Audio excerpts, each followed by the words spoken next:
किसान सम्मान निधि की राशि 12,000 करेगी मोदी सरकार, आरएसएस से जुड़े संगठनों की मांग। पीएम किसान का जो पैसा है वो 10 से 12,000 रुपये करने का इसमें मांग किया जा रहा है। और भारतीय किसान संघ मजदूर जो संघ स्वदेशी जागरण मंच के माध्यम से मुद्दों को बजट में शामिल करने की मांग भी करी है, जिससे निर्मला सीतारमण ने इस पर बजट के माध्यम से सरकार के पास ये प्रस्ताव की मांग कर रही हैं। तो चलिए दोस्तों, क्या है पूरी जानकारी, हम हिंदुस्तान के न्यूज़पेपर के माध्यम से आपको उसके बारे में कंप्लीट जानकारी देंगे। तो सबसे पहले आप अपने स्मार्टफोन से एक कोई भी इंटरनेट ब्राउज़र ओपन करके हिंदुस्तान के न्यूज़पेपर आप पे आ जाना है। दोस्त अगर डायरेक्ट जाना चाहते तो वीडियो के डिस्क्रिप्शन में एक लिंक मिलेगा, उस पर क्लिक कर देना है तो आप हिंदुस्तान के पेज पर रीडायरेक्ट हो जाएंगे।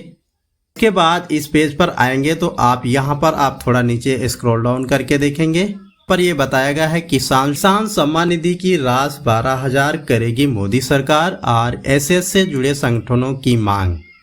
तो यहाँ पर देखेंगे संगठन का कहना है कि केंद्र सरकार ने 2018-19 में सम्मान निधि शुरू की थी, तब से खेत की लागत और महंगाई बढ़ी है, खेत से जुड़ी तमाम चुनौतियां भी बढ़ी हैं, इसलिए सम्मान निधि बढ़ाई जानी चाहिए। नीचे स्क्रॉल डाउन करेंगे, बाद पीएम किसान वित्तीय वर्ष 2024-25 के आम बजट को लेकर राष्ट्रीय स्वयंसेवक संघ आरएसएस के अनुशासनिक संगठनों ने वित्त मंत्री निर्मला सीतारमण के सामने अपनी मांग रखी है। भारतीय किसान संघ, भारतीय मजदूर संघ से लेकर स्वदेशी जागरण मंच ने अपने मुद्दों को बजट में शामिल करने की मांग को दोहराया है।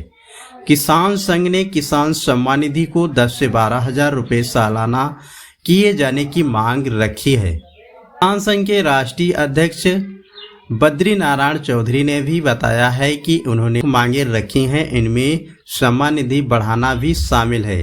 कहा है कि केंद्र सरकार ने 2018-19 में सम्मान निधि शुरू की थी, तब से खेती की लागत और महंगाई बढ़ी है, खेती से जुड़ी तमाम चुनौतियां भी बढ़ी हैं, इसलिए सम्मान निधि बढ़ाई जानी चाहिए।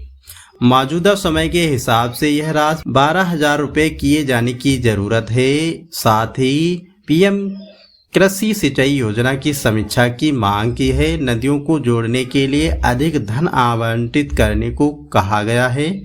राज्य व सरकार की किसानों के लिए पर कंपनियों को भी भारी सब्सिडी प्रदान करती है, पर उसका सीधा लाभ किसानों को नहीं मिलता है, क्योंकि सब्सिडी एक तरह से कंपनी के माध्यम से प्रदान होती है। मांग की गई है कि उर्वरक समेत अन्य तरह की सब्सिडी की सीधे डीबीटी के माध्यम से किसानों को मिले। देखेंगे कृषि उपकरणों पर जीएसटी का भी मुद्दा उठाया गया है। इसमें कई प्रकार के मुद्दे उठाए गए हैं जो इस प्रकार हैं।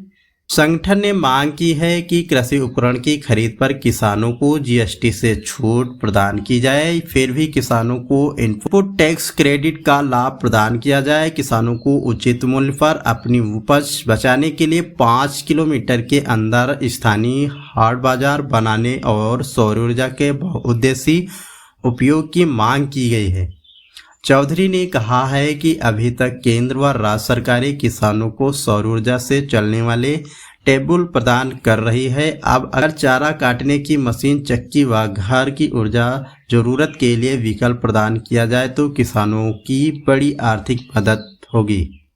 तो कुछ रोजगार के संबंध में भी यहाँ पर बताया गया है। रोजगार बढ़ाने पर हो काम, माने जो भी इन्होंने संगठन के माध्यम से रोजगार बढ़ाने का भी मांग किया है।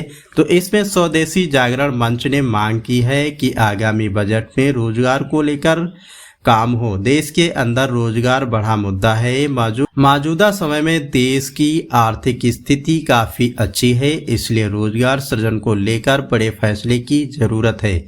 वह मजदूरों को 100 से बढ़ाकर 200 दिन किए जाने, न्यूनतम और राष्ट्रीय स्वास्थ्य मिशन से जुड़े कर्मचारियों का मानदेय भी बढ़ाए जाने की मांग की गई है। दोस्तों, इस प्रकार का जो पहला मुद्दा है वो किसान से संबंधित है। इसमें यह भी बताया गया है कि को ये पैसा मिल रहा है वो किसान की भी ये भी मांग है कि 10 से 12,000 सरकार इस पेंशन को बढ़ाए, जिससे किसानों को जो भी लागत में बढ़ोतरी हुई है कृषि से संबंधित उपकरण या कोई भी ज़रूरतमंद लेना चाहते हैं तो लेने के लिए अगर देखा जाए तो किसान सम्मान निधि जो पैसा है इसको भी सरकार को बढ़ाना चाहिए। तो दोस्तों ये थी किसान सम्मान निधि से कुछ जुड़ी अहम बातें जो मार्क्सवादी स्वयंसेवक संघ RSS के माध्यम से इस आवाज़ को उठाया जा रहा है। दोस्तों से हम सभी लोगों को जितने भी किसान हैं ये मुद्दा उठाना चाहिए और सरकार तक पहुंचनी चाहिए इन बातों को, जिस सरकार को इन बातों को ध्यान में रखते हुए PM किसान सम्मान निधि की जो भी पेमेंट है उसको 10 से 12 हज़ार किया जाए। तो दोस्तों इस वीडियो में इतना ही, मिलते हैं फिर किसी कोई इन्फॉर्मेशन टॉपिक पर, तब तक के लिए जय हिंद जय भारत।